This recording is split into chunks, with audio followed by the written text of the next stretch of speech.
பருப்பு போலி from Gomathi's kitchen. எப்படி பண்ணணும்னு பார்க்கலாம்.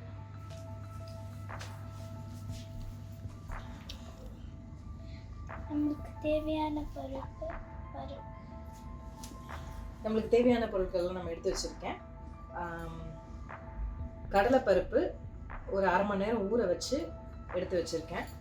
அப்புறம் மாவு, மைதா மாவு எடுத்து வச்சுருக்கேன். அப்புறம் நாட்டு சர்க்கரை. கடலைப்பருப்பு வந்து நான் 2 கப் எடுத்திருக்கேன். மைதா மாவு 4 கப் எடுத்திருக்கேன். வெல்லம் ஒரு 3 கப் எடுத்திருக்கேன். 1 கப்பு பருப்பு அப்படின்னா 1.5 கப்பு நாட்டு சர்க்கரை. நம்ம எப்படி பண்ணலான்னு பார்க்கலாம். இப்போ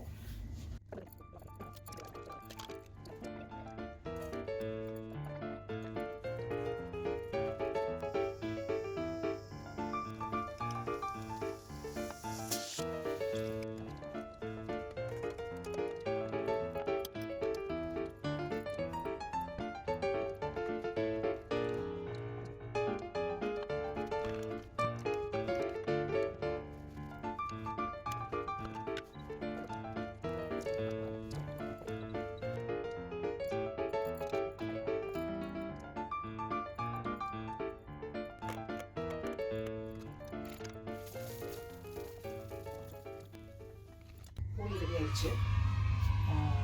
என்னால் இதை சரியாக க்ளோஸ் பண்ண முடியல. சரியாக க்ளோஸ் பண்ணாதனால மாவு வெளியில் தெரியுது. நல்லா வந்திருக்குன்னு நினைக்கிறேன். பார்க்கலாம் எப்படி இருக்குன்ட்டு. ட்ரை பண்ணி பார்க்கலாம்.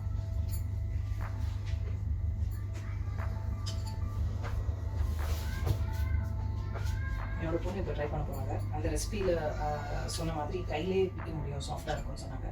அது எப்படின்னு பார்க்கலாம். ஆமாம், இப்போ பிக்கிறேன். கையிலே பிக்க வருது, சாஃப்டாக தான் இருக்குது.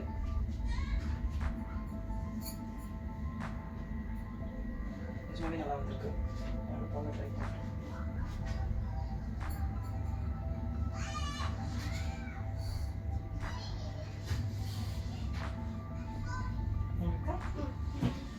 ரெசிபி நல்லா தான் வந்திருக்கு.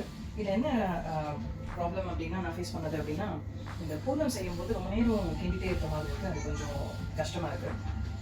அதுக்கு வேறு ஏதாவது ஈஸி மெத்தட் இருந்ததுன்னா நல்லாயிருக்கும். மிச்சபடி இந்த ரெசிபி நல்லா தான் வந்திருக்கு.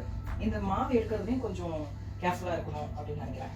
ஏன்னா இந்த மாதிரி வந்து அது ஸ்பில் ஆகலை, இதுலேருந்து போகல. ஓகே, நல்லா தான் வந்திருக்கு. சாஃப்டாக தான் இருக்குது, நல்லா தான் இருக்குது. இந்த ரெசிபி நீங்கள் ட்ரை பண்ணலாம், நல்லா தான் இருக்குது.